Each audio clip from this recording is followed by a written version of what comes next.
नमस्कार दोस्तों, स्वागत है आपका स्टडी फॉर सिविल सर्विसेज में।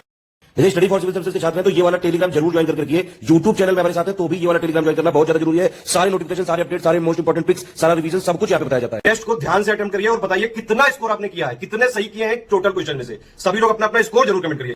देखिए ये हमारा एससीएस डेली क्विज चैनल है, इसमें डेली क्विज होती है, बिल्कुल फ्री में, इसको जरूर ज्वाइन कर लीजिएगा। ये हमारा इंस्टाग्राम का पेज है, इसको जरूर फॉलो कर लीजिएगा। Study for civil dot services करके अगर आप इंस्टाग्राम में सर्च करेंगे तो आपको मिल जाएगा। वीडियो के डिस्क्रिप्शन में इसकी लिंक दी हुई। इसमें आप स्टोरी सेक्शन जरूर देखते रहा करिए, प्लस इसमें हाईलाइट्स आते रहते हैं और प्लस पोस्ट आती रहती है, इनको जरूर फॉलो करते रहिए। नमस्कार, मैं हूं ओम द्विवेदी। स्वागत करता हूं आपका स्टडी फॉर सिविल सर्विसेज में, जिसमें आज हम पॉलिटी के कुछ प्री रिलेटेड क्वेश्चंस देखेंगे। और शुरू करने से पहले मैं आपको बता दूं कि स्टडी फॉर सिविल सर्विसेज के फ्री और पेड कोर्सेज यूट्यूब और टेलीग्राम पर मौजूद है, जिन्हें आप इस लिंक के थ्रू और इन दो नंबर्स पर कॉल करके ज्वाइन कर सकते हैं। हमारा पहला क्वेश्चन है, निम्नलिखित कथनों में से कौन सा सत्य है। देखिए, 22 जनवरी 1947 को प्रस्तावना को अंगीकृत किया गया। कुछ फैक्ट्स हैं, इनकी डेट्स को आपको याद रखना होगा। 22 जनवरी 1947, ठीक है। 22 जुलाई 1947 को राष्ट्रध्वज अंगीकृत किया गया और जनगण मन है जो आपका वो 24 जनवरी 1950 को अंगीकृत किया गया, ठीक है। आंसर हो जाएगा डी। अगला देखिए, निम्नलिखित कथनों में से कौन सा सत्य है। 9 दिसंबर 1946 को संविधान सभा की पहली बैठक राजेंद्र प्रसाद की अध्यक्षता में अस्थायी रूप में, पहले जो अस्थायी अध्यक्ष थे वो कौन थे? राजेंद्र प्रसाद नहीं थे, वो थे आपके सच्चिदानंद सिन्हा, ठीक है। तो इसलिए ये स्टेटमेंट हो जाएगा गलत। दूसरा स्टेटमेंट यहाँ पर देखते हैं, इस बैठक में मुस्लिम लीग ने भाग नहीं लिया था, ये पार्ट है जो ये सही है। तो आंसर हो जाएगा बी। अगला देखिए, निम्नलिखित कथनों में से कौन सा सत्य है। भारतीय स्वतंत्रता अधिनियम 4 जुलाई 1947 को ब्रिटिश संसद में प्रस्तुत किया गया, जो कि 18 जुलाई 1947 को स्वीकृत किया गया, ठीक है। सही स्टेटमेंट है। और इसके जो मुख्य प्रावधान है वो क्या है कि इसमें 2 डोमिनियन स्टेट्स, क्या नाम थे, एक भारत हो गया और एक पाकिस्तान हो गया, ठीक है। इनकी स्थापना, दोनों देशों के लिए अलग अलग संविधान सभा का गठन और गवर्नर जनरल तथा प्रदेशों के गवर्नरों को संवैधानिक प्रमुख का दर्जा दिया गया था, ठीक है। ये इसके मुख्य प्रावधान थे, ठीक। तो दोनों ही पार्ट सही है, सी आंसर हो जाएगा। अगला देखिए, निम्नलिखित कथनों में से कौन सा सत्य है। भारत का संविधान दुनिया में किसी भी संप्रभु देश का सबसे बड़ा लिखित संविधान है, ठीक है। सही स्टेटमेंट है। और संसद संविधान को निरस्त नहीं कर सकता है, बल्कि संशोधन कर सकता है, ये पार्ट भी बिल्कुल सही है। और तीसरा देखिए, भारतीय संविधान संवैधानिक सर्वोच्चता प्रदान करती है, ना कि संसदीय सर्वोच्चता, ठीक है। तो ये पार्ट भी सही है। इंडियन कॉन्स्टिट्यूशन है जो वो कॉन्स्टिट्यूशनल सुप्रीमेसी की बात करता है, पार्लियामेंट्री सुप्रीमेसी की बात है जो वो आपकी भारत में नहीं है, वो यूके का पार्ट है, ठीक है। तो आंसर हो जाएगा यहाँ पर डी। अगला देखिए, भारत सरकार अधिनियम 1919 की निम्नलिखित में से क्या मुख्य विशेषताएं हैं। केंद्र में द्विसदनात्मक विधायिका का गठन, बिल्कुल सही बात है। सेंटर में बाई कैमरल लेजिस्लेशन, ठीक है। और प्रांतों में इन्होंने डायरकी सिस्टम की शुरुआत की थी, ये पार्ट भी सही है। और लोक सेवा आयोग का गठन भी 1919 में किया गया था, ये पार्ट भी बिल्कुल सही है, ठीक है। तो आंसर हो जाएगा यहाँ पर डी।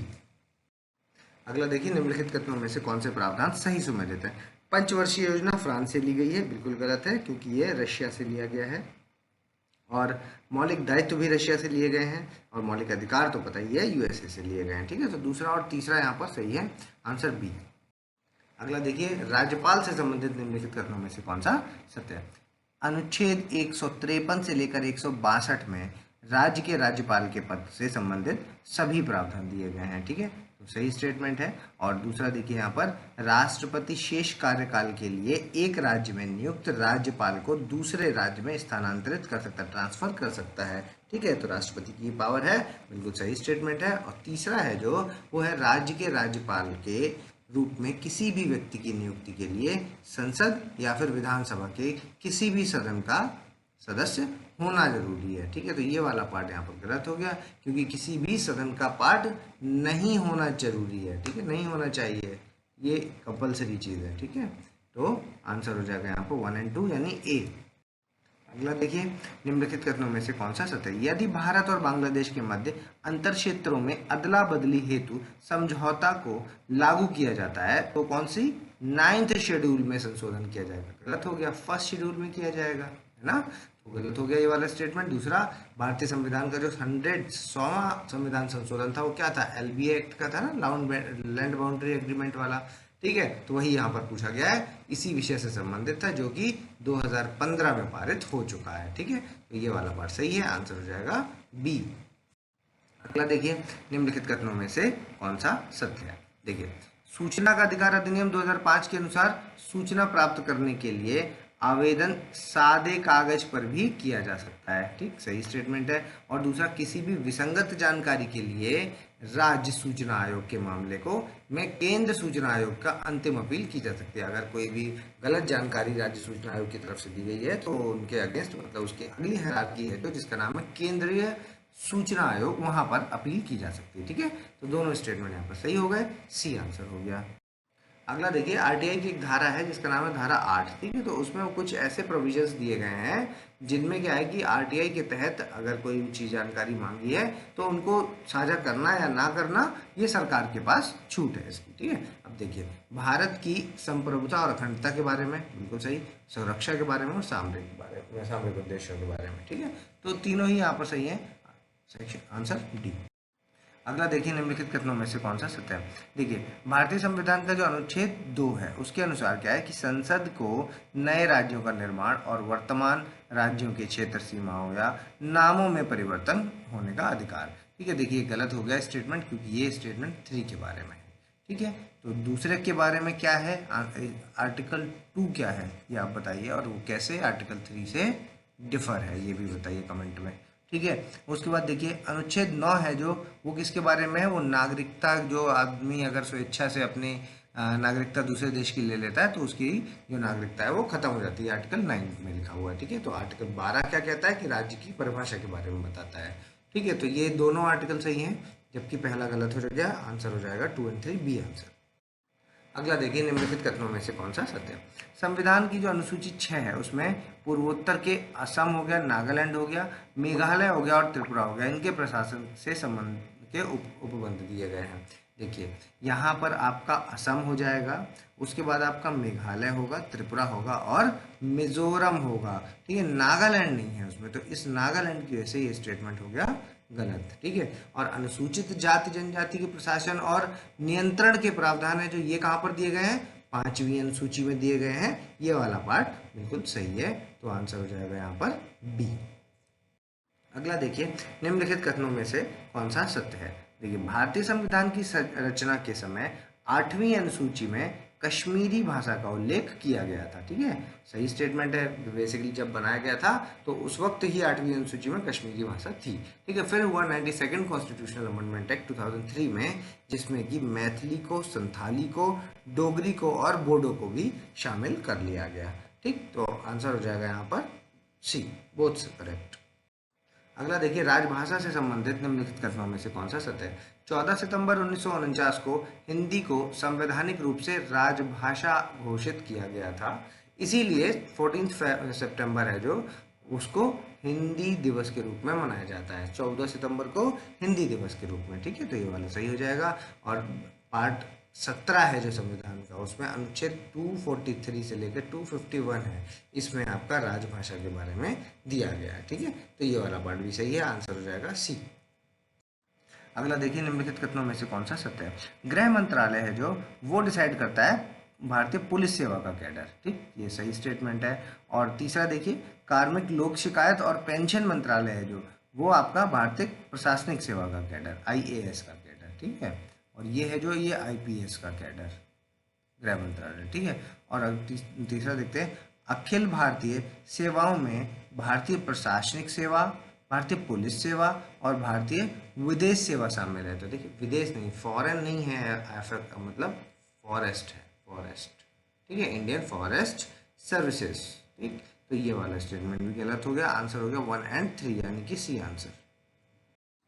अगला देखिए, निम्नलिखित अनुच्छेदों में से कौन सही समझ लेता है। आर्टिकल 19C है जो, वो है संगठन या संघ बनाने की स्वतंत्रता देता है, और ई पार्ट है जो, वो निवास की स्वतंत्रता देता है, और जो बी पार्ट है वो उपजीविका प्राप्ति, व्यापार कारोबार की स्वतंत्रता नहीं देता है, तो इसलिए 3 हो गया गलत। ये उपजीविका प्राप्ति और व्यापार कारोबार की स्वतंत्रता है जो, वो दी जाती है 19G के तहत, ठीक है, 19G के तहत ये स्वतंत्रता दी जाती है। तो आंसर हो जाएगा 1 एंड 2 यानी ए आंसर है। अगला देखिए, निम्नलिखित कथनों में से कौन सा सत्य है। भारत का जो मुख्य न्यायाधीश है जो वो अगर अनुपस्थित है तो उसमें राष्ट्रपति को सर्वोच्च शपथ है जो वो सर्वोच्च न्यायालय के जो भी वरिष्ठतम न्यायाधीश होंगे उनके द्वारा दिला दी जाती है। ठीक है, तो ये सही हो गया। और राष्ट्रपति अगर अनुपस्थित है तो उपराष्ट्रपति के पद की जो शपथ है वो उनके द्वारा ही कोई नियुक्त किया हुआ व्यक्ति है जो वो दिला सकता है। ठीक है, तो ये पार्ट भी सही है। आंसर हो जाएगा यहाँ पर बोथ। अगला देखिए, निम्नलिखित कथनों में से कौन सा सत्य है। संसद के दोनों सदनों की जो स्थापना है वो 1952 में हुई थी। ठीक है, और 13 मई 1952 को राज्यसभा और लोकसभा इनका पहला सत्र आयोजित हुआ। ठीक, और तीसरा देखिए, आप 16वीं लोकसभा के अध्यक्ष कौन है? ओम बिरला। ठीक है, वो 17वीं के हैं ना कि 16वीं के। ठीक, तो ये वाला हो गया आपका गलत। आंसर हो जाएगा 1 एंड 2। अगला देखिए, निम्नलिखित कथनों में से कौन सा सत्य है। स्वतंत्रता के अधिकार में किसी भी पेशे को अपनाना या वाक स्वतंत्रता शामिल होता है। ठीक, सही बात है, आर्टिकल 19 में दी हुई है सारी चीजें। ठीक है, और 17 है जो वो अस्पृश्यता के उन्मूलन को प्रदान करना है और किसी भी रूप में इसके अभ्यास को मना करना है। ठीक है, तो ये वाला पार्ट है जो ये भी सही है। आंसर हो जाएगा सी। अगला देखिए, निम्नलिखित कथनों में से कौन सा सत्य है। देखिए, आर्टिकल 23 है जो उसके तहत 14 साल से जितने भी छोटे बच्चे हैं उनको जो है हजार्डोस वर्क करने के लिए माइंस में, फैक्ट्रीज में, ठीक है, जितने भी हजार्डोस वर्क है उनके लिए रोक लगाई गई है। ठीक, तो देखिए ये आर्टिकल गलत है क्योंकि आर्टिकल होगा वो 24। ठीक है, तो दूसरा देखते हैं। 24 में बंधुआ मजदूरी तथा बलात्श्रम को प्रतिबंधित किया गया है। ये वाला भी गलत हो गया क्योंकि ये आर्टिकल है 23। ठीक है, दोनों इंटरचेंज किए गए थे। आंसर हो जाएगा यहाँ पर नन ऑफ द अबव। अगला देखिए, निम्नलिखित अनुच्छेदों को उनसे संबंधित तथ्यों के साथ आपको मिलान करना है। तो देखिए 51 को आप मैच करेंगे अंतर्राष्ट्रीय शांति सुरक्षा की अभिवृद्धि के साथ। 51 का हो जाएगा आपका मौलिक कर्तव्य, और 55 है जो वो हो जाएगा भारत के राष्ट्रपति के चुनाव की प्रक्रिया, और 61 हो जाएगा राष्ट्रपति पर महाभियोग चलाने की प्रक्रिया। ठीक है, तो आंसर हो जाएगा इसका बी। अगला देखिए, निम्नलिखित कथनों में से कौन सा सत्य। देखिए आर्टिकल 28 है जो वो आपको शैक्षणिक संस्थानों के बारे में बात करता है। ठीक है, तो ऐसी संस्थानें जो Holi maintained by the state, ठीक है, जो पूरी तरह से पूर्णतः पोषित संस्थान होते हैं जो उनको उनमें कोई भी धार्मिक शिक्षा नहीं दी जा सकती, लेकिन ऐसे शैक्षिक संस्थान जिनको न्यास के द्वारा स्थापित किया, मतलब ट्रस्ट ने एस्टेब्लिश किया है किसी, तो उनमें रिलीजियस इंस्ट्रक्शन दिए जा सकते हैं। ठीक, तो ये वाला पार्ट बिल्कुल सही है। और दूसरा देखिए, राज्य द्वारा सहायता प्राप्त करने वाले शैक्षणिक संस्थानों में धार्मिक शिक्षा तभी दी जा सकती है जब इसके लिए संबंधित छात्र ने या फिर छात्रा ने या फिर उनके अभिभावक ने सहमति दी हो। ठीक है, तो दोनों पार्ट यहाँ पर सही है। आंसर हो जाएगा सी। ठीक है, आप एक बार आर्टिकल 28 के चारों शैक्षणिक संस्थानों को दोबारा से प्रॉपरली पढ़ें। ठीक है, उनमें जो भी सब क्लॉसेज हैं उनको भी एक बार पढ़ें क्योंकि यहाँ से क्वेश्चन आते हैं, काफी आते हैं। ठीक है, अगला देखिए, निम्नलिखित कथनों में से कौन सा सत्य है। आर्टिकल 19(1) का मतलब 1B है जो उसके अंतर्गत शांतिपूर्ण तथा बिना हथियार के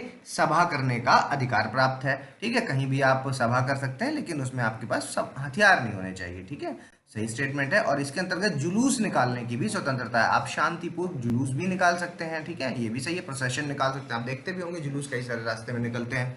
ठीक है, ये भी सही स्टेटमेंट है। और आर्टिकल 19(3) के अंतर्गत संप्रभुता एवं अखंडता तथा लोक व्यवस्था के आधार पर, मतलब सॉवरेनिटी, इंटीग्रिटी और पब्लिक ऑर्डर, ये तीन, ये देखिए सॉवरेनिटी, इंटीग्रिटी और पब्लिक ऑर्डर, ये तीन ग्राउंड्स दिए गए हैं जिसके आधार पर इनको जब भी कुछ प्रॉब्लम हो रही होती है तो इन आधारों पर बैन किया जा सकता है। प्रोसेशन लगा रहे हैं और इस तरह की कोई भी प्रॉब्लम अगर सरकार को समझ में आएगी तो उसको रोका जा सकता है। ठीक है, तो ये स्टेटमेंट भी सही है, तीनों सही है यहाँ पर, डी आंसर।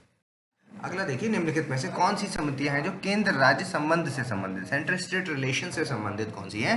देखिए राजमन्नार समिति, सरकारिया समिति और पुंची समिति, तीनों ही सेंट्रल स्टेट रिलेशन से संबंधित है।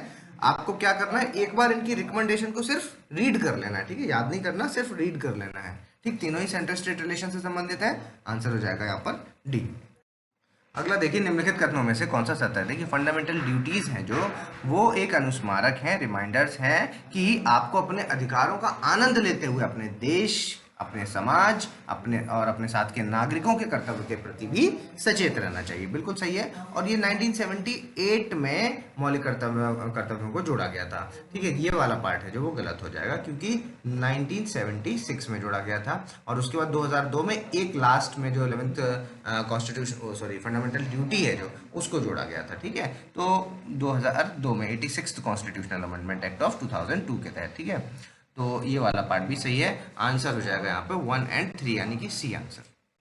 अगला देखिए, निम्नलिखित कथनों में से मौलिक अधिकारों से संबंधित कौन से कथन सत्य हैं। देखिए, मौलिक अधिकारों को भारत के मैग्ना कार्टा के रूप में पार्ट 3 में वर्णित किया गया है। बिल्कुल सही है। और इन अधिकारों के बेहतर क्रियान्वयन के लिए नई तकनीकों का उपयोग किया जा सकता है। ये पार्ट भी बिल्कुल सही है। ठीक है, दोनों ही सही है स्टेटमेंट। आंसर हो जाएगा सी। अगला देखिए, निम्नलिखित कथनों में से कौन सा सत्य है।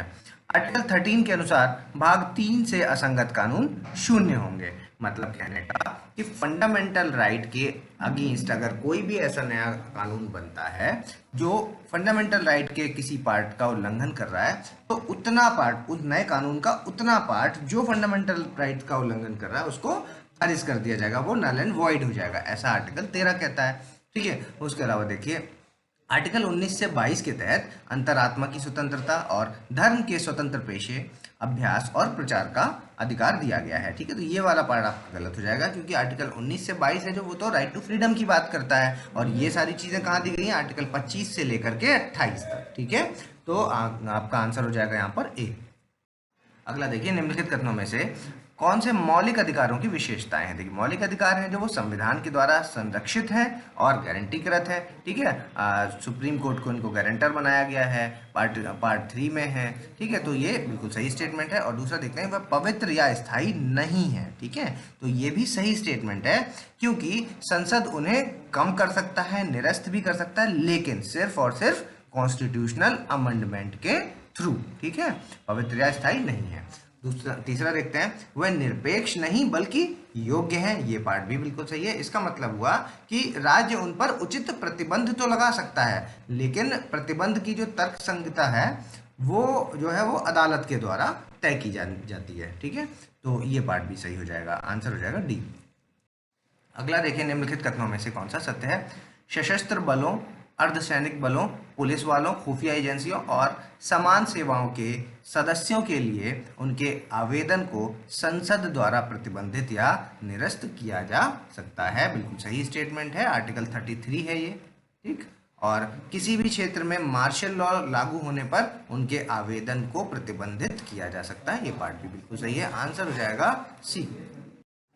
अगला देखिए, निम्नलिखित कथनों में से कौन सा सत्य है। नीति निर्देशक तत्व हैं जो वो न्यायालय में लागू नहीं होते हैं और व्यक्तियों के पक्ष में कोई न्यायोचित अधिकार नहीं बनाते हैं, जबकि मौलिक अधिकार की अगर हम बात करें तो वो न्यायालय में प्रवर्तनीय है। ठीक है, फंडामेंटल राइट्स हैं वो आपके जो एनफोर्सेबल हैं बाय द कोर्ट। आप कोर्ट में जा सकते हैं कि देखिए फंडामेंटल राइट का हनन हो रहा है, लेकिन नीति निर्देशक तत्व हैं वो एनफोर्सेबल नहीं है, उनके लिए आप कोर्ट में नहीं जा सकते। ठीक है, वो तो एक एम मान लीजिए, एम एंड एस्पायरेशंस हैं वो। ठीक है, क्योंकि कैसा स्टेट होना चाहिए, किस तरह से सरकार को काम करना चाहिए। ठीक है, तो ये सही हो गया। और आर्टिकल 31 है जो वो मौलिक अधिनियम 1978 की सूची से हटाकर भाग 13 में अधिनियमित आर्टिकल 300A के तहत एक सामान्य संवैधानिक अधिकार बनाया गया। मतलब ये राइट टू प्रॉपर्टी वाले की बात है। जो राइट टू प्रॉपर्टी में आर्टिकल 31 था पहले, ठीक है, उसको 44th constitutional amendment act of 1978 के तहत हटा दिया गया है और अभी उसको कहाँ भेज दिया गया है, पार्ट 12 में एक आर्टिकल है 300A। ठीक है, तो यहाँ 13 लिखा हुआ है। ठीक है, तो इसलिए ये हो जाएगा गलत। आंसर हो जाएगा यहाँ पर ओनली 1A आंसर है इसका। अगला देखें, निम्नलिखित में से कौन सही सुमेलित है। देखिए, गैर नागरिकों और नागरिकों के लिए अधिकार। अब देखिए इतने सारे आर्टिकल देख करके थोड़ा सा गलत, तो बस आपको क्या याद रखना है, ये वाला पार्ट। ठीक है, केवल भारत के नागरिकों के लिए कौन से अधिकार है? 15, 16, 19, 29, 30। 15, 16, 19, 29 और 30। ठीक, ये वाला पार्ट अगर आप याद कर लें तो बचे हुए सारे वो दोनों के लिए हैं, न गैर नागरिकों के लिए भी और नागरिकों के लिए भी। ठीक, तो दोनों सही हो गए। और प्रारंभिक शिक्षा का जो अधिकार है वो आर्टिकल 21 में, तो ये वाला पार्ट हम गलत मानेंगे क्योंकि आर्टिकल 21A इसके लिए ऐड किया गया था 86 कॉन्स्टिट्यूशनल अमेंडमेंट एक्ट ऑफ 2002 में। ठीक है, तो 1 और 2 आंसर हो जाएगा ए आंसर। अगला देखिए, निम्नलिखित कथनों में से कौन सा सत्य है? देखिए, अनुच्छेद 43 के अनुसार राज्य मादक पेय और स्वास्थ्य के लिए हानिकारक दवा के सेवन पर रोक लगाने का प्रयास करेगा। ठीक, और दूसरा आर्टिकल 47 है, जो ये दोनों डीपीएसपी के आर्टिकल्स हैं। आर्टिकल 47 है, उसके अनुसार राज्य ग्रामीण क्षेत्रों या व्यक्तिगत या सहकारी आधार पर कुटीर उद्योग का बढ़ावा देने का प्रयास करेगा। ठीक है, तो देखिए दोनों ही आर्टिकल्स इंटरचेंज्ड हैं आपस में, तो दोनों ही गलत हो जाएंगे। आंसर हो जाएगा डी। अगला देखिए, अधिकार परीक्षा को वारंटो है, जो रेट्स हैं आपकी, उसमें एक जो रेट है जिसका नाम है को वारंटो, उससे संबंधित कथन है। देखिए, इस शब्द का मतलब है बाय व्हाट अथॉरिटी, किस अधिकार द्वारा, बिल्कुल सही है। और दूसरा देखिए, यह अदालत द्वारा सार्वजनिक कार्यालय में व्यक्ति के दावे की वैधता की जांच करने के लिए जारी किया जाता है, सही है। और यह व्यक्ति द्वारा सार्वजनिक कार्यालय के अवैध रूप के लिए उपयोग को रोकता है। ठीक है, तो ये बात भी सही है, तीनों ही यहाँ पर सही है। पब्लिक ऑफिस का जो है वो इलीगल यूज के लिए रोकता है, बिल्कुल सही है। ठीक है, डी आंसर हो जाएगा इसका। अगला देखिए, निम्नलिखित डीपीएसपी के जो सिद्धांत हैं और ये कुछ आर्टिकल्स हैं, उनके साथ देखिए कौन से मैच करते हैं। गांधीयन प्रिंसिपल, कई सारे एग्जाम्पल से याद कर लीजिएगा ना, इनके कौन कौन से आर्टिकल्स हैं सारे याद कर लीजिएगा। यहाँ पर सिर्फ 40 है, ये भी सही है। समाजवादी सिद्धांत 39A, ये भी सही है। उदार बौद्धिक सिद्धांत 44 है, ये भी सही है, यूसीसी वाला। ठीक है, तो तीनों सही है, डी आंसर। अगला देखिए, निम्नलिखित कथनों में से कौन सा सत्य है? मौलिक अधिकारों को कहां से लिया गया है? यूएसए से। ठीक है, और जो मौलिक कर्तव्य हैं उनको हमने फ्रांस से लिया है, गलत हो गया क्योंकि रशिया से लिया है। ठीक है, ना कि फ्रांस से। ठीक, ये पार्ट सही है यूएसए वाला, ये पार्ट गलत हो गया, तो ये स्टेटमेंट हुआ गलत। अगला देखते हैं, सभी नागरिकों को मौलिक अधिकार का आनंद लेने की स्वतंत्रता नहीं है, वहीं राष्ट्र के सभी नागरिकों के लिए मौलिक कर्तव्य का विस्तार किया गया है, ये बात बिल्कुल सही है। तो देखिए, सभी नागरिकों को मौलिक अधिकार लेने का, आनंद लेने का स्वतंत्रता नहीं है। इसमें आप मान लीजिए कि आपके जो भारतीय सेना वाले लोग हैं, ठीक है, उनको सारे मौलिक अधिकार नहीं है। ठीक है, उन पर रोक लगाई गई है, तो ये वाला पार्ट है जो ये बिल्कुल सही हो जाएगा। आंसर हो जाएगा यहाँ पर डी। अगला देखिए, निम्नलिखित में से कौन समाजवादी सिद्धांत है? स्तर और लोगों के जीवन स्तर को बढ़ाने और सार्वजनिक स्वास्थ्य में सुधार करना, समाजवादी सिद्धांत की बात चल रही है, बिल्कुल सही स्टेटमेंट है। आर्टिकल 47 है ये। ठीक है, और काम और मातृत्व राहत के लिए और मानवीय स्थितियों के लिए प्रावधान करना, ये हो गया आपका आर्टिकल 42। और लोगों के कल्याण को बढ़ावा देने और आय स्थितियां, सुविधाओं और अवसरों के असमानताओं को कम करना। ठीक है, ये पार्ट भी आपका समाजवादी सिद्धांत के अंतर्गत आएगा, और ये हो गया आपका आर्टिकल 38। ठीक है, तो तीनों ही यहाँ पर सही है, डी आंसर। अगला देखें, निम्नलिखित में से कौन से प्रावधान संसद के विशेष बहुमत से और आधे राज्य विधानसभाओं की सहमति से साधारण बहुमत से भी संशोधित किए जा सकते हैं? मतलब 3 तरह से देखिए अमेंडमेंट होते हैं, जो कि जिनमें से 2 हैं आपके आर्टिकल 368 के तहत, एक स्पेशल मेजोरिटी वाला और दूसरा ये वाला स्पेशल मेजोरिटी प्लस 50% कंसेंट होता है, जिसमें स्टेट्स का सिंपल मेजोरिटी से। ठीक है, और बाकी जो सिंपल मेजोरिटी वाला है वो आर्टिकल 368 के अंतर्गत नहीं आता। ठीक, अब देखते हैं। देखिए, चुनाव, राष्ट्रपति का जो चुनाव है और उसका जो तरीका है वो इसके अंदर आएगा, बिल्कुल सही है। और दूसरा देखिए, संघ और राज्यों के बीच विधायी शक्तियां का विवरण है, ये भी इसी के अंतर्गत आएगा। और संघ राज्यों की कार्यकारी शक्तियों की सीमा है जो, वो भी इसी के अंतर्गत आएगा। ठीक है, तीनों ही सही है, डी आंसर हो जाएगा। अगला देखिए, आर्टिकल 23 है जो, उससे संबंधित निम्नलिखित कथनों में से कौन सा सत्य है? शोषण का तात्पर्य, मतलब शोषण शब्द है जो, उसका तात्पर्य है बिना भुगतान के बल और श्रम के द्वारा दूसरों की सेवाओं का दुरुपयोग करना। ठीक, सही है। और इसने बंधुआ मजदूरी को असंवैधानिक बना दिया है, आर्टिकल 23 की बात हो रही है, बिल्कुल सही हो जाएगा। और इसमें तस्करी को भी असंवैधानिक बनाया गया है, ये पार्ट भी सही है। देखिए, तस्करी का मतलब है बंधुआ मजदूरी है, जो इन सबके मतलब आपको पता होने चाहिए। देखिए, बंधुआ मजदूरी का मतलब होता है कि जब किसी व्यक्ति को मतलब ऋण से बाहर सेवाएं सेवाओं की पेशकश करने के लिए मजबूर किया जाए, ठीक है, और उसको चुकाया नहीं जा सकता, ठीक है, तो वो हो गया आपका बंधुआ मजदूरी। और जो आपका तस्करी है उसका मतलब हो गया कि अवैध और अनैतिक गतिविधियों के लिए जो मेल और फीमेल हैं आपके पुरुष और महिलाओं की खरीद और बिक्री इसमें शामिल होती है, ठीक है। तो तीनों ही स्टेटमेंट यहाँ सही हो जाएंगे, डी आंसर। दल बदल विरोधी विधेयक पारित होने के समय शंकर दयाल शर्मा भारत के राष्ट्रपति थे, ठीक है, ये गलत हो जाएगा। क्यों गलत हो जाएगा? क्योंकि उस वक्त जो थे वो थे आपके ज्ञानी जैल सिंह, ठीक है। दूसरा देखते हैं, दल बदल विरोधी कानून 1985 में लागू हुआ, ये पार्ट बिल्कुल सही है। और तीसरा देखिए, अनुच्छेद 102 का जो सेकंड पार्ट है और अनुच्छेद 191 का जो सेकंड पार्ट है वो दल बदल विरोध कानून से संबंधित है, ठीक है, ये पार्ट भी सही है। याद रखिएगा इन दोनों आर्टिकल्स को अलग से भी पूछ सकते हैं, है ना, ये दोनों किससे संबंधित है, ठीक है, 191 का सेकंड पार्ट और 102 का सेकंड पार्ट, ठीक है। तो आंसर हो जाएगा 2 और 3, बी आंसर। अगला देखिए, संसद या राज्य विधानमंडल के सदस्यों को निम्नलिखित में से किन आधारों पर अयोग्य ठहराया जा सकता है? देखिए, जब कोई राजनीतिक दल का सदस्य स्वेच्छा से अपनी पार्टी से इस्तीफा दे दे या वोट पर पार्टी नेतृत्व के निर्देश की अवज्ञा करे, ठीक, इस पर उसको आप दल विदल के मामले में अलग कर सकते हैं, है ना। और देखिए, यदि कोई सदस्य स्वतंत्र के रूप में चुना गया हो, मतलब इंडिपेंडेंट कैंडिडेट के रूप में चुना गया है, ठीक है, और वह राजनीतिक दल में शामिल हो गया हो, ठीक है, तो उसे अयोग्य माना जा सकता है, ये बात भी बिल्कुल सही है, ठीक। तो आंसर सी हो जाएगा। अगला देखें, निम्नलिखित कथनों में से कौन सा सत्य है? सुरक्षा पर कैबिनेट समिति की अध्यक्षता गृह मंत्री करते हैं, ठीक, तो ये वाला गलत है, क्योंकि सुरक्षा पर कैबिनेट समिति की अध्यक्षता है जो वो पीएम करते हैं, ठीक है। और सुरक्षा पर कैबिनेट समिति के कार्य, कानून और व्यवस्था और जो आपका राष्ट्रीय सुरक्षा है इससे संबंधित मुद्दे से निपटना होता है, मतलब ये इसका काम या एम कह लीजिए, ये इसका एम हो गया, ठीक है। अब आपको यहाँ पर जो याद रखनी है वो बस यही बात है कि इसकी जो हेड है वो पीएम करते हैं और इनके जो साथ में जो सदस्य हैं जो वो हैं आपके रक्षा मंत्री होंगे, गृह मंत्री होंगे और वित्त मंत्री होंगे, ठीक है। तो आंसर हो जाएगा यहाँ पर आपका बी।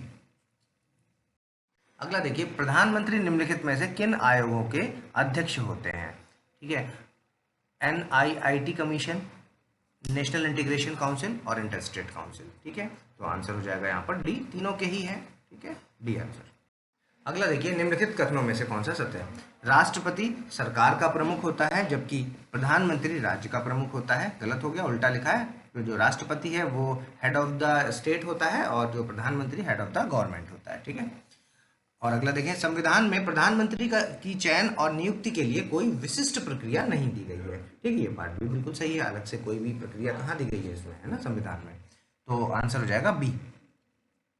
अगला देखिए, निम्नलिखित कथनों में से कौन सा सत्य है? अत्यांतिक वीटो, एब्सोल्यूट वीटो है जो वो तब होता है जब भारत का राष्ट्रपति बिना कानून बनाए अपने पुनर्विचार के लिए विधायिका को बिल लौटाता है, ठीक। और निलंबनकारी भी तब होता है, निलंबनकारी मतलब सस्पेंशन वीटो तब होता है जब राष्ट्रपति एक बिल को स्वीकार करने से इनकार कर देता है और फिर बिल समाप्त हो जाता है और वह कानून नहीं बन पाता है। देखिए, दोनों ही आपस में इंटरचेंज्ड हैं, ठीक है, तो दोनों गलत हो जाएंगे, आंसर हो जाएगा डी। अगला देखें, निम्नलिखित कथनों में से कौन सा सत्य है? पॉकेट वीटो में भारत के राष्ट्रपति ने अनिश्चित काल के लिए विधेयक को लंबित रख सकते हैं, ठीक है, तो ये वाला पार्ट है सही। और राष्ट्रपति के पद और भत्ते उनके कार्यकाल के दौरान कम नहीं किए जा सकते हैं, ये पार्ट भी बिल्कुल सही है, दोनों ही सही है, सी आंसर। अगला देखिए, निम्नलिखित कथनों में से कौन सा सत्य है? अनुच्छेद 169 है जो, उसके तहत भारत की संसद एक राज्य की विधान परिषद को एक साधारण बहुमत के द्वारा समाप्त कर सकती है यदि उस राज्य की विधायिका विशेष बहुमत से उसके लिए प्रस्ताव पारित कर देती है, सही स्टेटमेंट है। दूसरा देखिए आप, राज्य विधान परिषद राज्य सरकार को न तो बना सकती है और न ही भंग कर सकती है, ये बिल्कुल सही स्टेटमेंट है। और धन विधेयक पारित करने में राज्य विधान परिषद की कोई भी भूमिका नहीं है, ये बात भी सही है, ठीक है, तो डी आंसर हो जाता है। अगला देखें, निम्नलिखित कथनों में से कौन सा सत्य है? एक व्यक्ति जो संसद के किसी भी सदन का सदस्य नहीं है वह प्रधानमंत्री 6 महीने तक के लिए बन सकता है, ठीक है, सही है। और ब्रिटेन में प्रधानमंत्री को निचले सदन का सदस्य होना चाहिए, न कि उच्च सदन का, ये पार्ट भी सही है। ठीक है, हमारे यहाँ तो दोनों का हो सकता है। ठीक, आंसर हो जाएगा यहाँ पर आपका पहला वाला गलत हो गया, सॉरी, है ना, दूसरा वाला सही है, तो बी आंसर हो जाएगा। अगला देखिए, निम्नलिखित कथनों में से कौन सा सत्य है? उपराष्ट्रपति के निष्कासन के लिए संविधान में कोई आधार नहीं बताया गया है। ठीक है, इनका जो ग्राउंड है, किस तरह से इनको निकाला जाएगा, उसके लिए कोई आधार संविधान में नहीं बताया गया। ठीक है, ये पार्ट सही है। और उपराष्ट्रपति का जो चुनाव है वो राष्ट्रपति के चुनाव की तरह ही एकल हस्तांतरित वोट के माध्यम से आनुपातिक प्रतिनिधित्व की प्रणाली के अनुसार होता है और मतदान गुप्त मतदान द्वारा होते हैं। ठीक है, ये भी सही है, आंसर हो जाएगा सी। अगला देखिए, निम्नलिखित कथनों में से कौन सा सत्य है? महाभियोग की प्रक्रिया न्यायिक प्रक्रिया है। ठीक, ये गलत हो जाएगा। क्यों है? क्योंकि ये अर्ध न्यायिक है, ना कि न्यायिक है। अर्ध न्यायिक का मतलब क्या होता है? दोनों सदनों में उपस्थित और मतदान करने वाले जो 2/3 मेंबर्स हैं उनका विशेष बहुमत होगा और इसके पहले दूसरे पक्ष द्वारा एक जांच स्थापित की जाएगी। ठीक है, जांच, तो ये वाला गलत हो गया। और महाभियोग की प्रक्रिया के दौरान भारत के राष्ट्रपति को 1 माह का नोटिस दिया जाता है, ये पार्ट आपका गलत हो जाएगा। ठीक है, तो दोनों ही गलत हो गए, क्योंकि 14 दिन का दिया जाता है उनको नोटिस, है ना। जब उनको हटाया जाता है तो पहले सबसे पहले लोकसभा में पास होता है, 1/4 लोग उसको सपोर्ट करते हैं और फिर उसके बाद जब वो सपोर्ट मिल जाता है तो फिर 14 दिन का इनको नोटिस दिया जाता है। ठीक है, तो यहाँ 1 माह लिखा है, इसलिए गलत हो जाएगा। आंसर हो जाएगा यहाँ पर डी, दोनों ही गलत है। अगला देखिए, निम्नलिखित कथनों में से कौन सा सत्य है? यदि प्रधानमंत्री संसद के उच्च सदन से संबंधित है तो वह अविश्वास प्रस्ताव की स्थिति में अपने पक्ष में मतदान नहीं कर सकते। ठीक है, सही स्टेटमेंट है। और प्रधानमंत्री या किसी मंत्री को संसद के किसी भी सदन को में बोलने का अधिकार है, लेकिन उन्हें मतदान करने का अधिकार केवल उसी सदन में है जहां के वो सदस्य हैं। याद रखिएगा ये बात, दोनों स्टेटमेंट सही है, आंसर हो जाएगा सी। अगला देखिए, निम्नलिखित में से किस संविधान संशोधन के द्वारा राष्ट्रपति के पास ये अधिकार दिया गया है कि वो मंत्रिपरिषद का जो भी मतलब निर्णय है उसको अगर उनको ठीक नहीं लगता तो उसको वो वापस भेज सकते हैं। रिकंसिडरेशन वर्ड याद रखिएगा, ये रिकंसिडरेशन वाला। ठीक है, तो ये किसमें दिया है? 42nd कॉन्स्टिट्यूशनल अमेंडमेंट एक्ट में, 44th में, 52 में या फिर 86th कॉन्स्टिट्यूशनल अमेंडमेंट एक्ट में। तो ये दिया गया है 44th constitutional amendment act of 1978 में। ठीक, बी आंसर। अगला देखिए, निम्नलिखित कथनों में से कौन सा सत्य है? संसद के सदनों को संदेश भेजना और संबोधित करना आर्टिकल 86 के अंतर्गत राष्ट्रपति का अधिकार है। ठीक है, और आर्टिकल 111 है जो उसके तहत संसद के दोनों सदनों द्वारा पारित विधेयक राष्ट्रपति की स्वीकृति के बाद कानून के रूप में लेता है। ठीक है, तो ये बात भी सही हो जाएगा। ठीक है, फैक्ट है, याद रखिएगा दोनों को, आंसर सी। अगला देखें, निम्नलिखित में से कौन से राष्ट्रपति उपराष्ट्रपति के पद पर आसीन नहीं रहे हैं? ऐसे कौन कौन से राष्ट्रपति हैं जो उपराष्ट्रपति नहीं बने कभी? डॉक्टर APJ अब्दुल कलाम नहीं बने, सही है। ये प्रतिभा देवी सिंह पाटिल भी नहीं बनी, ये भी सही है। और ज्ञानी जैन सिंह भी कभी उपराष्ट्रपति नहीं रहे, ये भी सही है। तो आंसर डी। अगला देखिए, निम्नलिखित कथनों में से कौन सा सत्य है? भारत के राष्ट्रपति डॉक्टर जाकिर हुसैन को दार्शनिक राजा के रूप में जाना जाता है, गलत हो गया, क्योंकि वो सर्वपल्ली राधाकृष्णन के लिए है। और आपका जो भारत के चौथे राष्ट्रपति हैं VV गिरी, ठीक है, उनको ट्रेड यूनियन आंदोलन से संबद्ध रहे हुए, ये वाला पार्ट है जो ये सही है। ठीक है, तो आंसर हो जाएगा बी। अगला देखिए, निम्नलिखित में से कौन भारत के राष्ट्रपति, राज्यपाल और उपराष्ट्रपति तीनों रहे हैं? देखिए, डॉक्टर जाकिर हुसैन है, या फखरुद्दीन अली अहमद, प्रतिभा देवी सिंह पाटिल, या प्रणब मुखर्जी। तो देखिए, इस क्वेश्चन का आंसर हो जाएगा आपका डॉक्टर जाकिर हुसैन। अब देखिए, बिहार के राज्यपाल रहे, वो बिहार के राज्यपाल रहे 1957 से लेकर के 62 तक, और फिर उपराष्ट्रपति रहे वो 62 से लेकर 67 तक, और राष्ट्रपति रहे 67 से 69 तक। ठीक है, और इनके कार्यकाल के दौरान ही इनका देहांत हो गया था। ठीक है, आंसर है इसका ए। अगला देखिए, निम्नलिखित कथनों में से कौन सा सत्य है? कैबिनेट या मंत्रिमंडल प्रधानमंत्री सहित कैबिनेट स्तर के मंत्रियों की परिषद होती है। ठीक, तो ये पार्ट है जो ये आपका सही स्टेटमेंट है।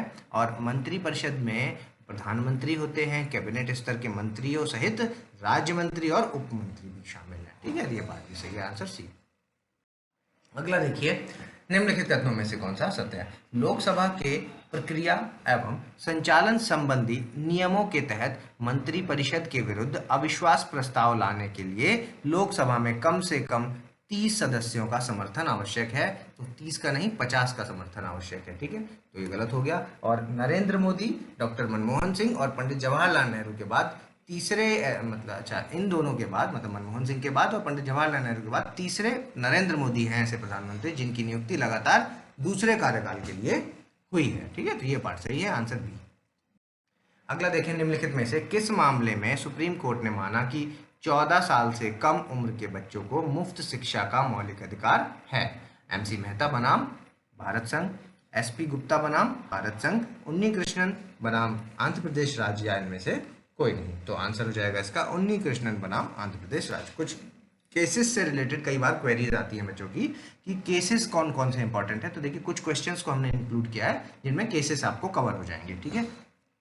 अगला देखिए, निम्नलिखित कथनों में से कौन सा सत्य है? देखिए दो केसेस हैं यहाँ पर, एक मेनका गांधी का केस और एक श्रेया सिंघल का केस, ठीक है। तो मेनका गांधी वाला है जो वो आर्टिकल 14 और 19 के बीच अंतर संबंध, ठीक है, इंटर रिलेशनशिप से संबंधित है। और श्रेया सिंघल का केस है जो वो आर्टिकल 1 का जो फर्स्ट पार्ट है उसमें जो अभिव्यक्ति की स्वतंत्रता है जो उससे संबंधित जो भी क्वेश्चंस थे उस पर फैसला दिया था, ठीक है। तो ये दोनों ही सही स्टेटमेंट है, याद रखिएगा दोनों केसेस को, आंसर सी।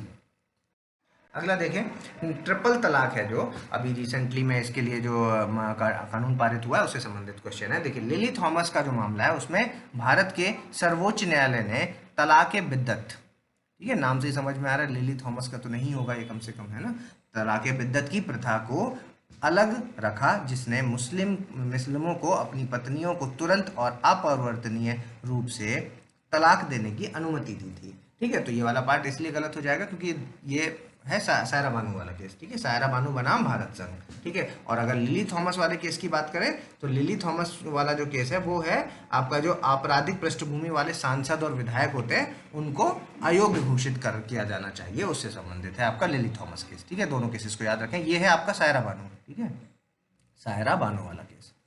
सर्वोच्च न्यायालय ने जो ट्रिपल तलाक था उसको जब असंवैधानिक बताया तो उसमें 3-2 के बहुमत से फैसला सुनाया गया था, ठीक है। 3 लोग थे जो कह रहे थे इसके हक में और 2 थे जो इसके अगेंस्ट में थे, ठीक, ये पार्ट सही है। और अदालत ने ट्रिपल तलाक को भारत के संविधान का जो आर्टिकल 14 है, राइट टू इक्वलिटी वाला जो पार्ट है, उसके तहत निहित मौलिक अधिकार का उल्लंघन माना था, ठीक है, ये पार्ट भी सही है, आंसर हो जाएगा यहाँ पर 2 और 3 यानी बी आंसर।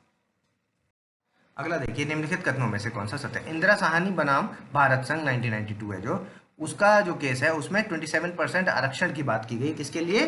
पिछड़े वर्ग के लिए, ठीक, सही है। और 2000 में आपका 81st कॉन्स्टिट्यूशनल अमेंडमेंट एक्ट हुआ, उसमें यह तय किया गया था कि अनुसूचित जाति, जनजाति और पिछड़ा वर्ग का जो आरक्षण है वो 50% से अधिक भी हो सकता है, ठीक है, नियम है ना 50% से ऊपर नहीं जा सकता, लेकिन इसमें कहा गया था कि अधिक भी हो सकता है, लेकिन उसके लिए क्या कंडीशन है कि उम्मीदवारों की उपलब्धता के कारण पिछड़े वर्गों में बैकलॉग की जो रिक्तियां हैं वो नहीं भरी जा सकी हो, उस केस में वो 50% से ऊपर हो सकता है, ठीक है। तो ये पार्ट दोनों सही हो जाएंगे, आंसर हो जाएगा सी। अगला देखिए, निम्नलिखित में से कौन सा कथन सत्य है? सरकारी उपक्रम समिति में सदस्यों की संख्या कितनी होती है? 30 होती है, ठीक, तो ये वाला गलत हो जाएगा। सरकारी उपक्रम समिति में आपकी 15 जो है वो लोकसभा के होते हैं और 7 हैं जो वो आपके राज्यसभा से होते हैं, तो टोटल कितने हो गए? 22 मेंबर। और 30 कहाँ पे होते हैं? 30 आपके होते हैं प्राक्कलन समिति में, ठीक है, और इसमें केवल लोकसभा से ही होते हैं प्राक्कलन समिति में। और अगर सरकारी उपक्रम समिति की बात करें तो इसके सदस्य केवल लोकसभा से होते हैं, ये वाला पार्ट इसका गलत हो जाएगा, ठीक है। इसमें तो आपने देख लिया कि राज्यसभा से भी है, लोकसभा से भी है, ठीक है, तो दोनों ही गलत है, आंसर हो जाएगा यहाँ पर डी। अगला देखिए, निम्नलिखित कथनों में से कौन सा सत्य है? देखिए आर्टिकल 16(4) मतलब रिजर्वेशन वाला पार्ट है ना, तो नागरिकों के पिछड़े वर्ग की पहचान न केवल आर्थिक आधार पर बल्कि जाति के आधार पर की जा सकती है, सही है। और पदोन्नति में जो आरक्षण है वो संवैधानिक रूप से अनुमन्य है, ये वाला पार्ट भी आपका सही है, दोनों ही सही हैं आपके। आपका आंसर हो जाएगा सी। अभी आपको कमेंट में बताना है कि कॉन्सिक्वेंशियल सीनियरिटी की बात किस केस में कही गई थी, ठीक है, कौन सा केस था जिसमें कॉन्सिक्वेंशियल सीनियरिटी के बारे में बताया गया था, और ये है क्या कॉन्सिक्वेंशियल सीनियरिटी, ये भी बता दीजिए साथ में। अगला देखिए, निम्नलिखित कथनों में से कौन सही सुमेलित है? देखिए कुछ केसेस हैं, एक आपका विनीत नारायण बनाम भारत संघ, एक आपका MC मेहता बनाम भारत संघ और SR बोमाई बनाम भारत संघ। देखिए इसमें क्या हुआ था, विनीत नारायण वाले में, इस मामले में CBI के कामकाज में राजनीतिक प्रभाव को रोकने के लिए कई सारे कदम उठाए गए थे, ठीक है, सही है। और MC मेहता वाले में क्या हुआ था कि भारत में पर्यावरण कानून का दायरा बदल दिया गया और पहली बार किसी उद्योग को दुर्घटना के लिए जिम्मेदार ठहराया गया और उसको मुआवजा देने पर मजबूर किया गया था, ठीक है। और एसआर बोमाई का जो केस है उसमें आपका जो आर्टिकल 356 है उसके तहत आपातकाल की घोषणा से जुड़ा हुआ है ये, ठीक है। तो ये तीनों ही यहाँ पर सही है, आपको याद रखने हैं ये तीनों केसेस के बारे में, इंपॉर्टेंट केसेस हैं, ठीक है, एक साथ इसीलिए कवर किए गए हैं। आंसर हो जाएगा यहाँ पर डी। अगला देखिए, निम्नलिखित में से कौन से कथन सत्य हैं। भारत की प्रथम राज्यसभा के नाम के लिए नामांकित अभिनेत्री कौन थी? नरगिस दत्त, ठीक, सही स्टेटमेंट है। और सर्वपल्ली राधाकृष्णन प्रथम सभापति थे। प्रथम सभापति कौन होता है? आपका जो वाइस प्रेसिडेंट होता है वो सभापति भी होता है, तो पहले आपके ये वाइस प्रेसिडेंट भी थे तो इसलिए सभापति भी हो गए। और राज्यसभा का सदस्य निर्वाचित होने के लिए न्यूनतम आयु कितनी है?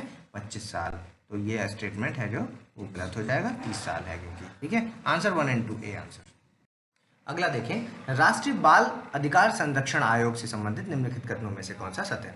देखिए, राष्ट्रीय बाल अधिकार संरक्षण आयोग की स्थापना मार्च 2007 में protection of child right act 2005 के तहत की गई थी, सही है। और आयोग के लिए 0 से 14 वर्ष के आयु के सभी बच्चों का संरक्षण समान महत्व का है, ठीक है। तो ये वाला पार्ट गलत है क्योंकि 0 से 14 नहीं होगा, 0 से 18 होगा, ठीक है। आंसर हो जाएगा यहाँ पर ए।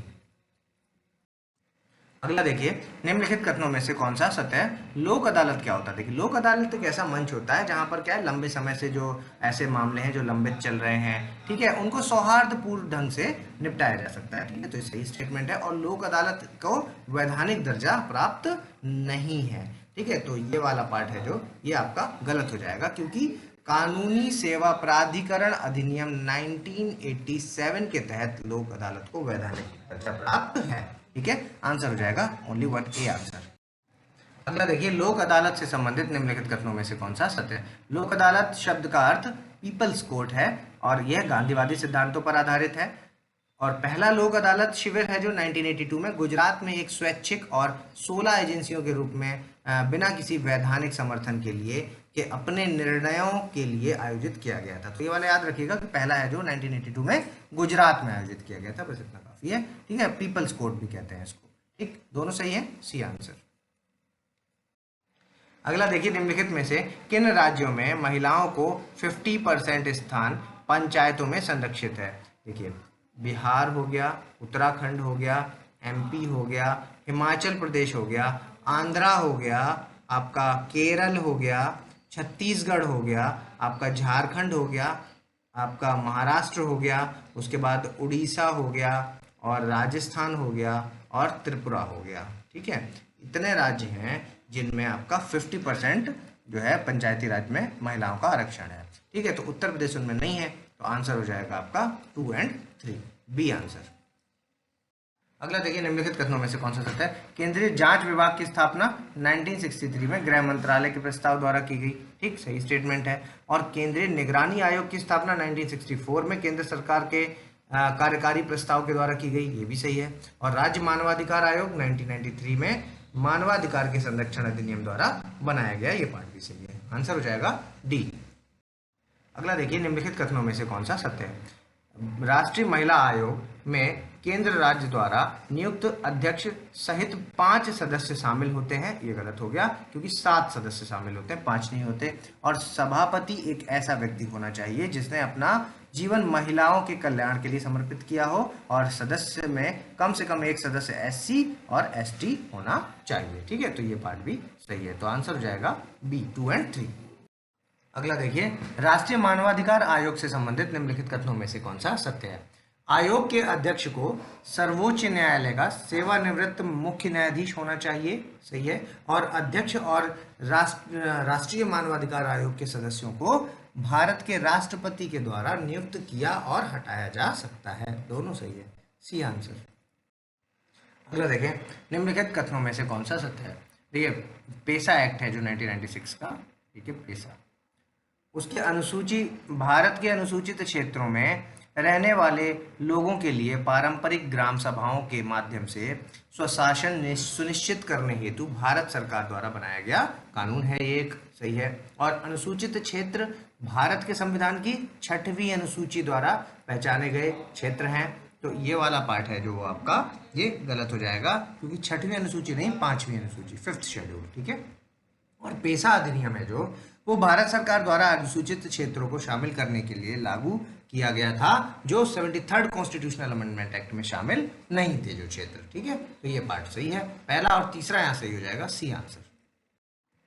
अगला देखिए, पेशा से संबंधित निम्नलिखित कथनों में से कौन सा सत्य है? अनुसूचित क्षेत्रों में पंचायतों के सभी स्तरों पर एससी के लिए न्यूनतम 50% सीट आरक्षण है। गलत हो गया, क्योंकि एसटी के लिए है। और अनुसूचित क्षेत्रों की पंचायतों के सभी स्तरों पर अध्यक्षों को एसटी के लिए आरक्षित किया जाएगा, तो एसटी नहीं एससी होना चाहिए यहाँ पर। ठीक है, दोनों इंटरचेंज्ड हैं आपस में, आंसर हो जाएगा डी, दोनों गलत।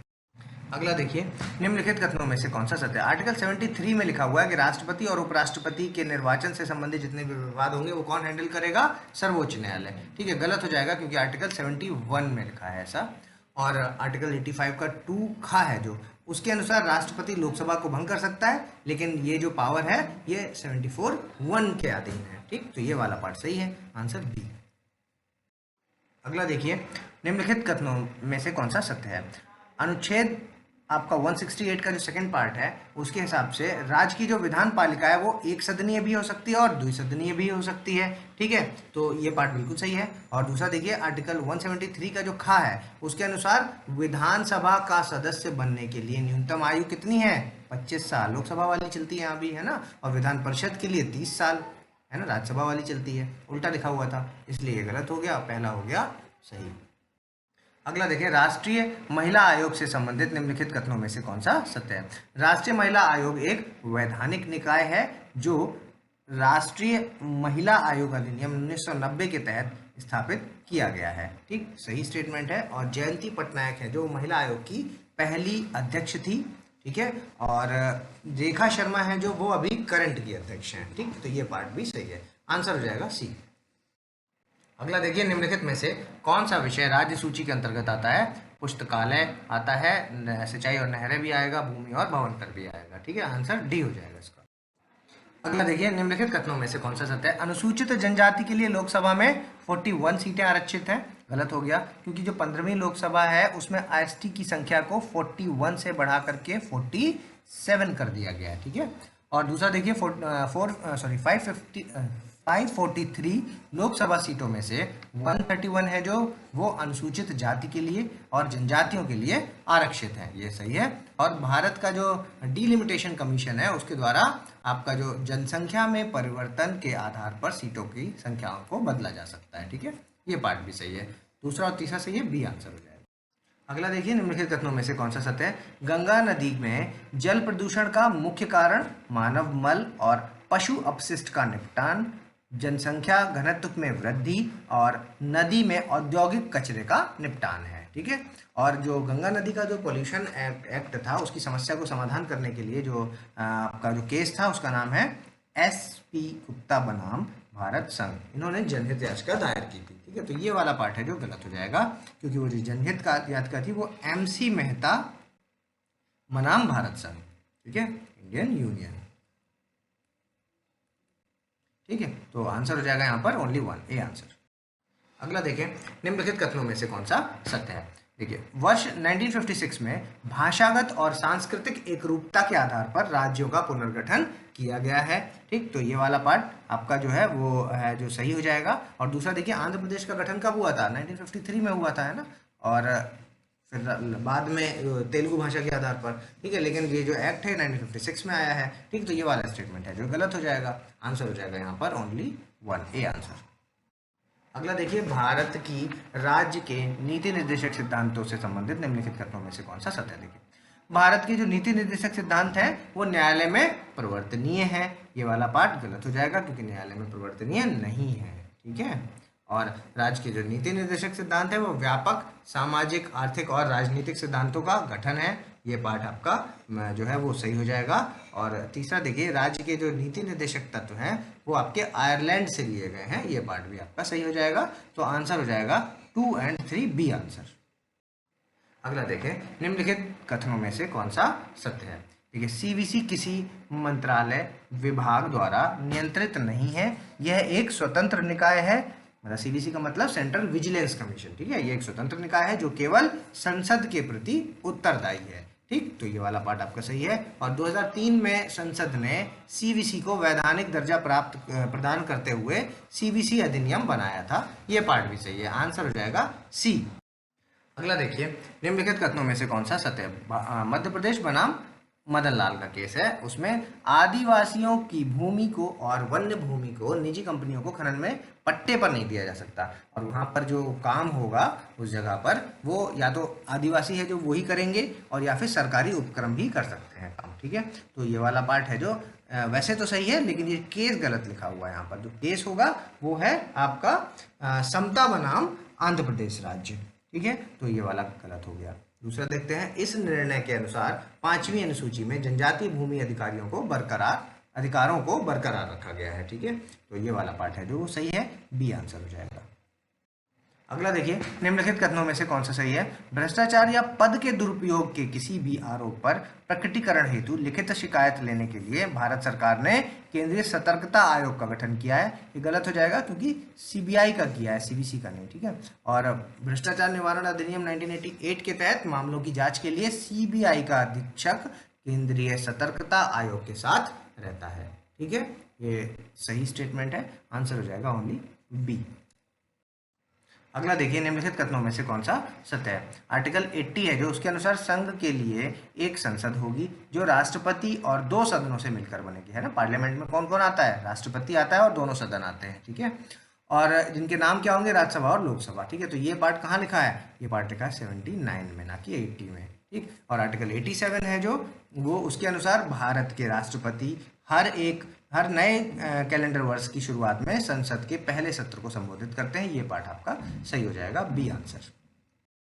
अगला देखिए, निम्नलिखित कथनों में से कौन सा सत्य है? देखिए, संसद का प्राथमिक कार्य नए कानून की रूपरेखा बनाना और मौजूदा समय के अनुसार मौजूदा कानून में संशोधन करना है। ठीक, और राष्ट्रपति संसद द्वारा पारित विधेयक पर हस्ताक्षर करने के लिए अंतिम और एकमात्र अधिकारी है, और राष्ट्रपति के हस्ताक्षर के बाद ही विधेयक लागू होता है। ये पार्ट भी सही है। और भारत का संविधान का जो अनुच्छेद 7 और 9 है वो नागरिकता से संबंधित है, तो नागरिकता से संबंधित तो 5 से लेकर के 11 तक सारे ही हैं। ठीक है, तो ये भी इसी के अंतर्गत आ जाएंगे, तो ये भी सही हो गया, आंसर हो जाएगा आपका डी। अगला देखिए, निम्नलिखित कथनों में से कौन सा सही है? राज्य के मुख्यमंत्री के सुझाव पर राष्ट्रपति किसी राज्य के राज्यपाल को नियुक्त कर सकते हैं। गलत हो जाएगा क्योंकि मुख्यमंत्री की सलाह पर नहीं, राष्ट्रपति तो काउंसिल ऑफ मिनिस्टर की सलाह पर काम करते हैं।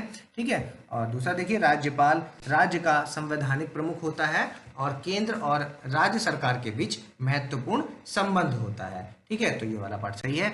और आपका राष्ट्रपति किसी भी समय राज्यपाल को उसके पद से हटा सकता है, ये पार्ट भी सही है। दूसरा और तीसरा भी सही।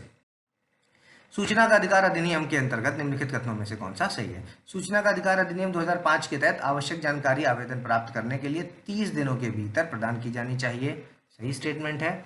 और दूसरा देखिए, सूचना का अधिकार अधिनियम के तहत सूचना प्रार्थी को सूचना प्राप्त करने का कारण बताना आवश्यक है, ये पार्ट है जो गलत हो गया क्योंकि सूचना प्रार्थी को कारण बताना आवश्यक नहीं होता है इसमें। ठीक है, तो ये गलत हो गया। और सूचना का अधिकार अधिनियम का उद्देश्य शासन में पारदर्शिता और जवाबदेहिता लाने का है। ठीक, तो ये बात सही है, 1 और 3 यानी कि सी आंसर। अगला देखिए, भूमि अधिग्रहण नियम 2013 के अनुसार निम्नलिखित कथनों में से कौन सा सही है? भूमि अधिग्रहण नियम 2013 के अनुसार सरकारें सामरिक उद्देश्य के लिए परियोजनाओं से प्रभावित परिवारों हेतु परियोजनाओं के लिए भूमि अधिग्रहण कर सकती हैं। ठीक है, मतलब अगर कोई भी डिस्प्लेस हो गया है किसी परियोजना की वजह से तो उसके लिए भूमि का अधिग्रहण किया जा सकता है। ठीक है, ये सही स्टेटमेंट हो जाएगा। और निजी कंपनियों या सार्वजनिक निजी भागीदारी मतलब पीपीपी, पब्लिक प्राइवेट पार्टनरशिप द्वारा उपयोग के लिए भूमि के अधिग्रहण की स्थिति में विस्थापित लोगों के 80% की सहमति की आवश्यकता होगी। ठीक है, तो ये पार्ट है जो ये भी सही हो जाएगा, 80% लोगों की सहमति उसमें चाहिए होती है, आंसर हो जाएगा सी। अगला देखिए, निम्नलिखित कथनों में से कौन सा सत्य है? भारत में बाल अधिकारों के संरक्षण उन्नयन रक्षा करने हेतु 2007 में राष्ट्रीय बाल अधिकार संरक्षण आयोग की स्थापना की गई। ठीक है, और राष्ट्रीय बाल संरक्षण आयोग भारत की कार्यकारी संसद द्वारा गठित एक वैधानिक निकाय है, सही है, और यह महिला एवं बाल विकास मंत्रालय के प्रशासनिक नियंत्रण में कार्य करता है। ठीक, ये पार्ट भी सही हो जाएगा। तो तीनों यहाँ पर जब सही हो जाएंगे तो आंसर डी हो जाएगा। निम्नलिखित कथनों में से कौन सा सही है? पर्यावरण, वन और जलवायु परिवर्तन मंत्रालय भारतीय वन सेवा का कैडर नियंत्रण प्राधिकरण है। ठीक है, ये सही हो जाएगा। और अगला देखिए, भारतीय वन सेवा का गठन 1966 में भारत सरकार द्वारा ऑल इंडिया सर्विसेज अधिनियम 1951 के तहत किया गया था। ये पार्ट भी सही है, आंसर सी। अगला देखिए, राज्य के राज्यपाल के अधिकार से संबंधित निम्नलिखित कथनों में से कौन सा सत्य है? राज्य विधायिका द्वारा पारित होने के बाद राज्यपाल किसी विधेयक पर अपनी स्वीकृति ना देकर उसे राष्ट्रपति के अनुमोदन के लिए होल्ड कर सकते हैं। बिल्कुल सही है। ठीक है, दूसरा देखिए, राज्यपाल है जो विधेयक को आरक्षित भी कर सकता है यदि वह राज्य के जो नीति निर्देशक सिद्धांत है उनका विरोध करता है। ये पार्ट भी सही है। ठीक है, तो दोनों ही यहाँ पर जब सही है, आंसर सी। अगला देखिए, निम्नलिखित कथनों में से कौन सा सत्य है? संविधान में अविश्वास प्रस्ताव की कोई अवधारणा नहीं है, लेकिन यह लोकसभा नियम पुस्तिका में है। ठीक, सही स्टेटमेंट है। और 1963 में जवाहरलाल नेहरू के खिलाफ पहली बार जो था वो नॉन कॉन्फिडेंस मोशन है जो वो पास किया गया था, लेकिन ये सफल नहीं रहा था। ठीक, तो ये बात भी सही है, आंसर हो जाएगा यहाँ पर सी। अगला देखिए, निम्नलिखित कथनों में से कौन सा सत्य है? स्थायी समिति के सदस्यों को क्रमशः 3 और 1 के अनुपात में लोकसभा और राज्यसभा से लिया जाता है। ठीक है, तो स्टैंडिंग कमेटी के जो सदस्य हैं उनको आपका ये अनुपात गलत लिखा हुआ 2:1 के अनुपात में लिया जाता है। ठीक है, ये गलत हो गया। और भारत के प्रधानमंत्री की मृत्यु या इस्तीफे के से क्या होगा कि मंत्रिपरिषद स्वतः विघटन हो जाता है उसका। ये पार्ट सही है, आंसर हो जाएगा बी। अगला देखिए, निम्नलिखित कथनों में से कौन सा सत्य है? सती रोकथाम अधिनियम 1987 को लागू करने वाला प्रथम राज्य कौन था? मध्य प्रदेश राज्य। ठीक है, तो ये हो गया गलत क्योंकि वो था आपका राजस्थान। ठीक, और भारत में 1 नवंबर 2007 को बाल विवाह निषेध अधिनियम 2006 लागू हुआ। ये सही है। और हिंदू विधवाओं का पुनर्विवाह अधिनियम 1856 में पारित हुआ। ये पार्ट भी सही है। ठीक है, तो दूसरा और तीसरा सही है, आंसर हो जाएगा बी। अगला देखें, खाद्य सुरक्षा अधिनियम 2013 से संबंधित निम्नलिखित कथनों में से कौन सा सही है? इस अधिनियम के तहत ग्रामीण क्षेत्र की 75% आबादी और शहरी क्षेत्र की 50% आबादी कवर करते हैं। ठीक, सही हो जाएगा। और इस अधिनियम में मध्याह्न भोजन योजना, एकीकृत बाल विकास सेवा योजना और सार्वजनिक वितरण प्रणाली को कानूनी अधिकार प्रदान किया गया है। ठीक है, तो ये भी सही स्टेटमेंट है, दोनों सही है, आंसर सी हो जाएगा। अगला देखिए, निम्नलिखित में से किस मामले में उच्चतम न्यायालय ने फैसला दिया कि आर्टिकल 368 के तहत मूल अधिकारों में संशोधन किया जा सकता है? मेनका गांधी बनाम भारत संघ, मिनर्वा मिल्स बनाम भारत संघ, MC मेहता बनाम भारत संघ या सज्जन सिंह बनाम राजस्थान राज्य? तो इस क्वेश्चन का आंसर है डी, सज्जन सिंह बनाम राजस्थान राज्य।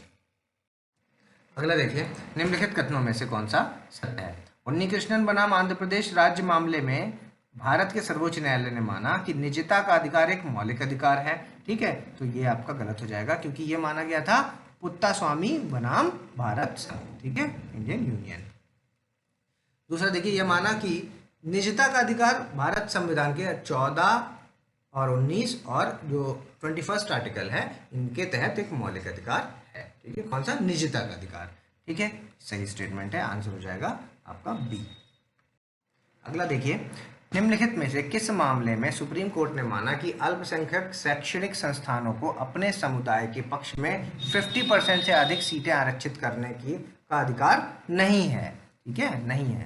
ठीक है, सेंट स्टीफेंस कॉलेज बनाम दिल्ली विश्वविद्यालय, उन्नीकृष्णन बनाम आंध्र प्रदेश राज्य, केशवानंद भारती बनाम केरल राज्य या इनमें से कोई नहीं। ठीक है, तो आंसर हो जाएगा इसका सेंट फ्रांसिस कॉलेज बनाम दिल्ली विश्वविद्यालय। ये आंसर हो जाएगा इसका। अभी आपको वीडियो को पॉज करना है और अपना स्कोर हमें कमेंट्स के माध्यम से बताना है। अगर अभी तक आपने हमारे चैनल को सब्सक्राइब नहीं किया तो सब्सक्राइब करें, बेल आइकन के बटन दबाएं। जल्दी मिलेंगे अगले क्वेश्चंस के साथ, तब तक के लिए धन्यवाद।